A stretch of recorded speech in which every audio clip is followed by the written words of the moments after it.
Kira sesuatu yang mungkin sudah takdir Allah kali ya, memahami setiap individu itu. Jadi pendekatannya adalah individu, sama-sama belajar. Saya juga belajar bagaimana menghadapi teman-teman tunanetra, dan teman-teman pun juga sama-sama belajar bagaimana kebiasaan untuk bertemu. Sebenarnya juga perlu pembelajaran individual juga gitu ya. Yayasan Nahdlatul Mahfudin ini kan sebetulnya didirikan oleh seorang pendiri, Pak Halim Soleh. Itu leader sebetulnya, berarti sudah bisa mengelola, sudah bisa menjadi leader. Assalamualaikum warahmatullahi wabarakatuh. Waalaikumsalam warahmatullahi wabarakatuh. Halo santri kreatif, selamat datang di podcast pertama kami, yaitu podcast Dunia Tunanetra. Pada kesempatan kali ini, saya Sabrina dan saya Siti akan mewawancarai salah satu bintang tamu istimewa kita pada hari ini, yakni Pak Ngatijo. Assalamualaikum Pak Ngatijo. Waalaikumsalam Siti. Bagaimana kabar hari ini Pak Ngatijo? Alhamdulillah baik. Alhamdulillah sehat ya. Ya. Semoga Bang Ngatijo dan keluarga selalu diberi kemudahan dan kelancaran oleh Allah Subhanahu wa taala. Amin. Pak, maaf, saya Sabrina Ya. dan Kak Siti izin mencuri izin minta ilmunya. Kan Bapak luar biasa, sangat hebat. Bapak adalah salah satu pembina di Yayasan Nahdlatul Mahfudin dan Bapak pun menjadi guru ya Pak? Ya, betul. Bapak itu pertama kali ya Pak, saya mau tanya, pertama kali Bapak kenal tunanetra itu seperti apa sih Pak? Bagaimana? Jadi perkenalkan, saya Pak Ngatijo. Saya dari 86 tahun 87 lah tepatnya, itu sudah mulai bergabung dengan teman-teman tunanetra. Pada saat itu di SLB Pembina Tingkat Nasional di Lebak Bulus. Kemudian terakhir di SLB Pembina Tingkat Nasional itu di Lebak Bulus itu tahun 2021 Bapak pensiun. Alhamdulillah Bapak PNS. Tadi apa tadi? Sabrina tadi tentang bagaimana mengenal tunanetra gitu ya? Iya. Ya, saya kira sesuatu yang mungkin sudah takdir Allah kali ya. Saya dipertemukan oleh teman-teman yang istimewa, punya gitu ya. Tapi semua itu punya keistimewaan, baik yang teman-teman yang memiliki hambatan tunanetra ini kan ada yang memang memiliki kecerdasan yang rata-rata di bawah, dan bahkan ada yang punya kelebihan juga gitu ya. Iya. Jadi saya tertariknya di situ, dan alhamdulillah ya, saya kira bukan tidak sengaja, memang sengaja gitu ya. Saya bergabung dengan teman-teman itu, kemudian ya tertarik begitu aja. Jadi insya Allah pada saat itu saya tertarik dan mengabdikan. Karena sebelum Bapak di SLB itu memang pernah juga sih kerja di Kementerian Pendidikan, yang kebetulan kementerian itu menangani tentang sekolah-sekolah luar biasa seluruh Indonesia, kementerian itu. Terus melihat kok kayaknya kalau saya di SLB mungkin lebih bermanfaat kali ya, karena dulu kan jarang ada teman-teman itu mau jadi guru SLB, itu kan jarang sekali gitu. Saya kira itu. Tapi pertama kali Bapak ketemu orang tunanetra itu kayak gimana sih Pak perasaannya waktu sebelum Bapak belum pernah mengenal tunanetra? Ya memang pada saat pertama kali memang ya belum tahu ya, pada saat itu bagaimana tunanetra memang belum tahu, tapi seiring sejalan ya saya kira sama-sama belajar. Saya juga belajar bagaimana menghadapi teman-teman tunanetra, dan teman-teman pun juga sama-sama belajar bagaimana kebiasaan untuk bertemu. Jadi juga jangan diem saja juga, pura-pura nanti sama orang awas saja yang harus ngomong, enggak seperti itu juga, harus berusaha mungkin juga harus menyapa juga gitu ya. Jadi sama-sama saya kira tidak tapi alhamdulillah. Jadi pada saat itu saya juga, Bapak juga belum bisa memperlakukan teman-teman netra itu sepenuhnya gitu ya. Mungkin lebih banyak pada kasihan gitulah, artinya saya membantu kasihan, tapi lama-lama ternyata kebutuhan mereka yang perlu kita bantu, bukan orangnya secara kasihan, bukan, tapi apa yang perlu saya bantu gitu. Oke, Pak Ngatijo, ini sekarang Siti nih, gantian, Siti? ya. Pak Ngatijo, kan ini kan Bang Ngatijo jadi guru di SLB Pembina ya? Iya betul. Nah, kan pasti metode pembelajarannya itu kan beda-beda ya, maksudnya beda ya kan, awas sama orang teman-teman tunanetra gitu. Nah, kalau Pak Ngatijo sendiri itu metode cara mengajarkan tunanetra itu atau metodenya itu gimana Pak Ngatijo? Ya, kebetulan Pak Ngatijo itu juga tidak hanya mengajar di SLB saja ya. Iya. Pak Ngatijo pernah jadi guru SMP, pernah jadi kepala SMP Masya yang Allah. umum gitu ya. Iya, iya. Wakil kepala SMK, Masya kepala Allah. SMK, terakhir kepala SMK itu tahun 2010 karena udah nggak boleh lagi merangkap gitu ya, karena dulu boleh pagi sore gitu ya. Dan saya kira kebutuhan manusia itu kan individu ya, saya kira sama. Yang awas atau teman-teman yang normal, yang awas gitu, tidak memiliki hambatan penglihatan pun juga sebenarnya juga perlu pembelajaran individual juga gitu ya, apalagi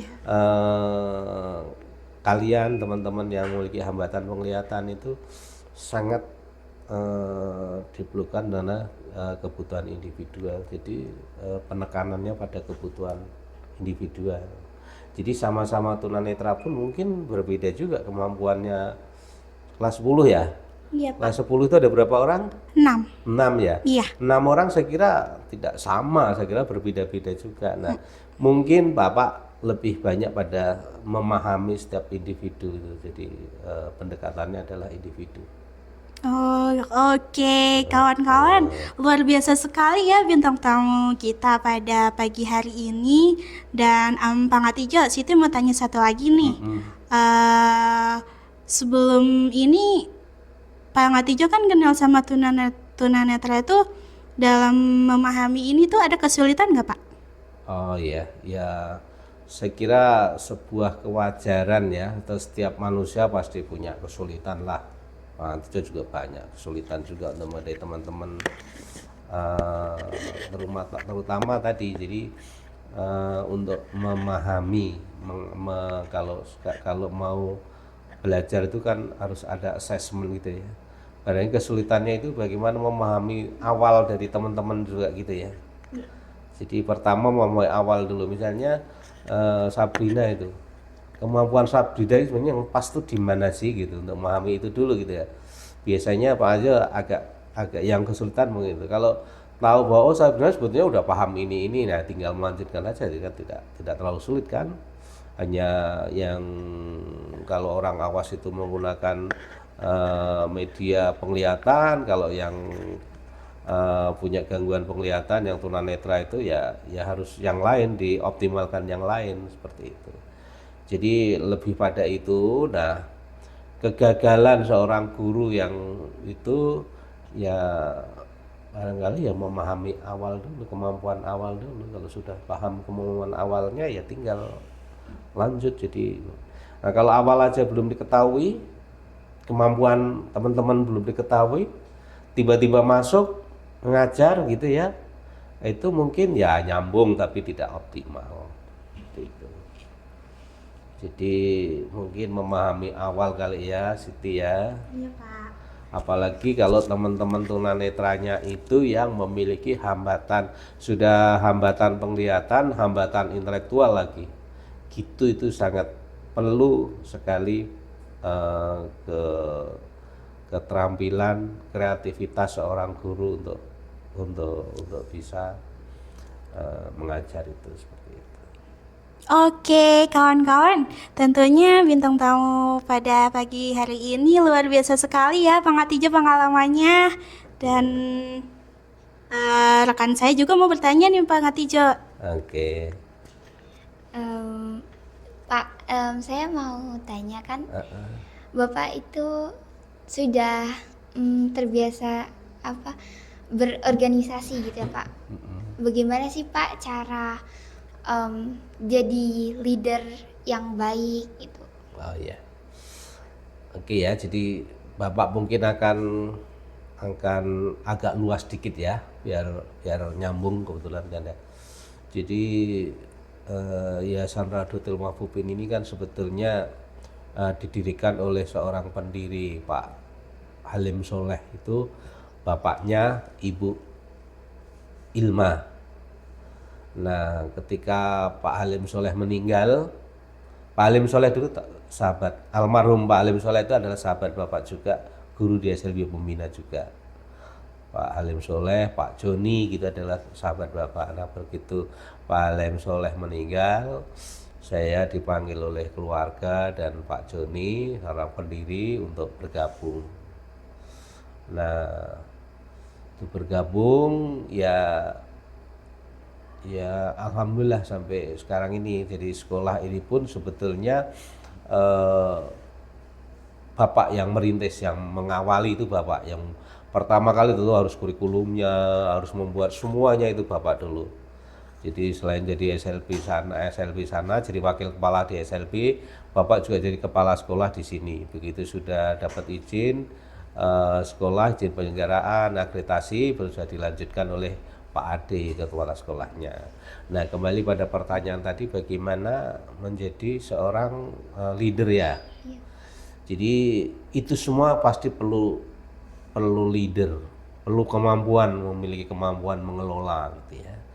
Nah, pengalaman Bapak untuk mengelola itu seperti ini. Jadi sederhananya bahwa kalian atau kita setiap diberi sebuah kegiatan yang sekecilnya itu bisa menyelesaikan dengan baik, itu adalah leader sebetulnya. Berarti sudah bisa mengelola, sudah bisa menjadi leader gitu ya. Tapi kalau kegiatan yang sekecil pun tidak bisa diselesaikan dengan baik, itu mungkin leadernya tidak baik. Artinya seorang leader itu harus memiliki sebuah perencanaan yang baik, kemudian bisa melaksanakan actionnya, kemudian bisa menjadi seorang evaluator gitu ya, bisa menyelesaikan dari pelaksanaannya di actionnya tadi, kemudian bisa menyelesaikan dan bisa mengevaluasi apa yang dilakukan. Nah, kalau keempat-empatnya tadi sudah bisa dilakukan dengan baik, itulah Anda leader ya. Jadi kalian juga harus seperti itu. Misalnya ini kalian akan punya kegiatan apa gitu ya, misalnya gitu ya, harus kamu rencanakan, kemudian setelah rencanakan kamu laksanakan dengan baik. Setelah dilaksanakan, jangan hanya dilaksanakan, selesaikan. Atau kalau dalam misalnya membungkus sesuatu harus di packing dengan baik, itu penyelesaiannya. Kemudian sekedar dievaluasi, oh mungkin kegiatan saya tadi ada yang kurang, oh yang ini, nah besok untuk pengalaman kegiatan yang lain. Ini leader ya, leader yang baik. Kira gitu ya Sabrina. Oke Pak, kan ada perencanaan. Gimana sih Pak menangani jika sedang merencanakan, terus setelah itu dilaksanakan ternyata tidak sesuai dengan apa yang direncanakan, itu seperti apa Pak metodenya? Jadi ada sebuah perencanaan yang baik. Perencanaan yang baik itu juga harus mengukur juga.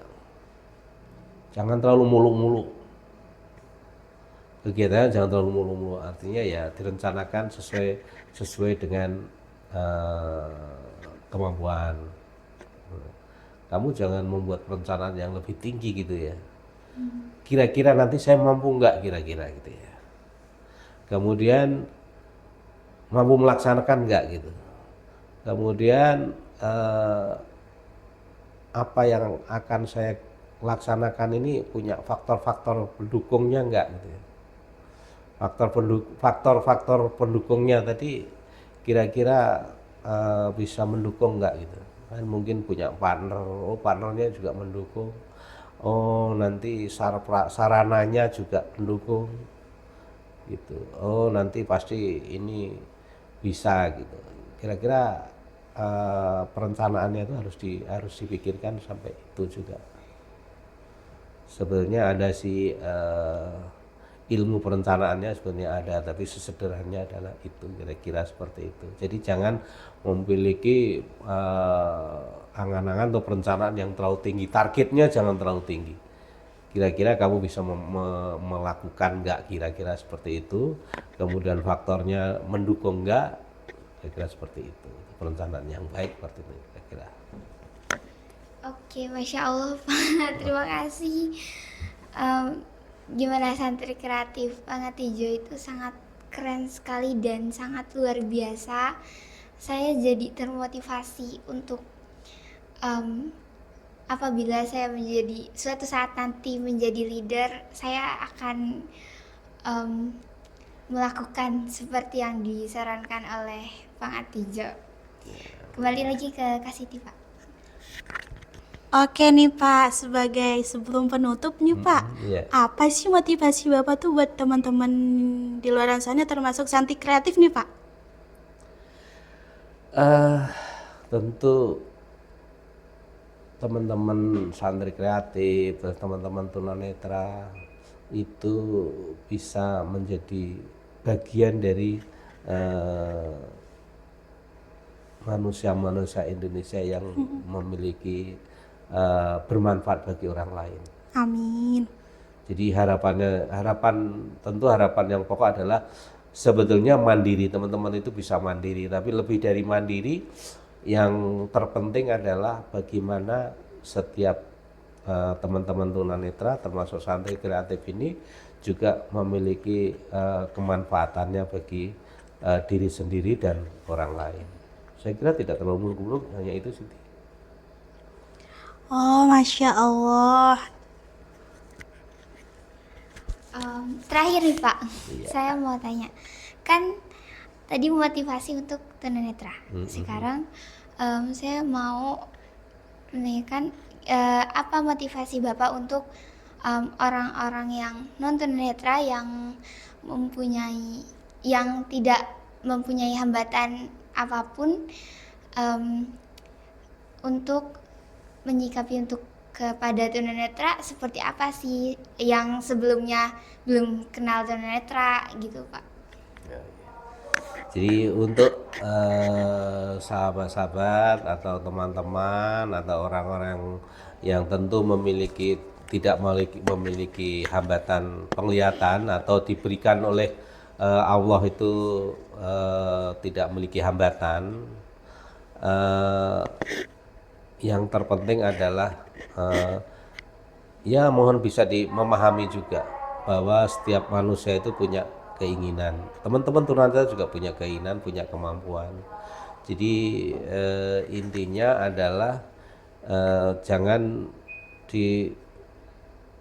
harus jangan diberikan harus diberikan KL gitu. Jadi teman-teman itu pun harus diberi kesempatan gitu. Teman-teman harus memberikan kesempatan kepada teman-teman yang memiliki hambatan ini untuk menjadi bagian daripada ini pembangunan mungkin secara luas seperti itu. Tapi paling tidak kehidupan sehari-hari harus diberi kesempatan, ya menjadi pemimpin, ya kesempatan apa saja untuk di lingkungan sekitar kita ini.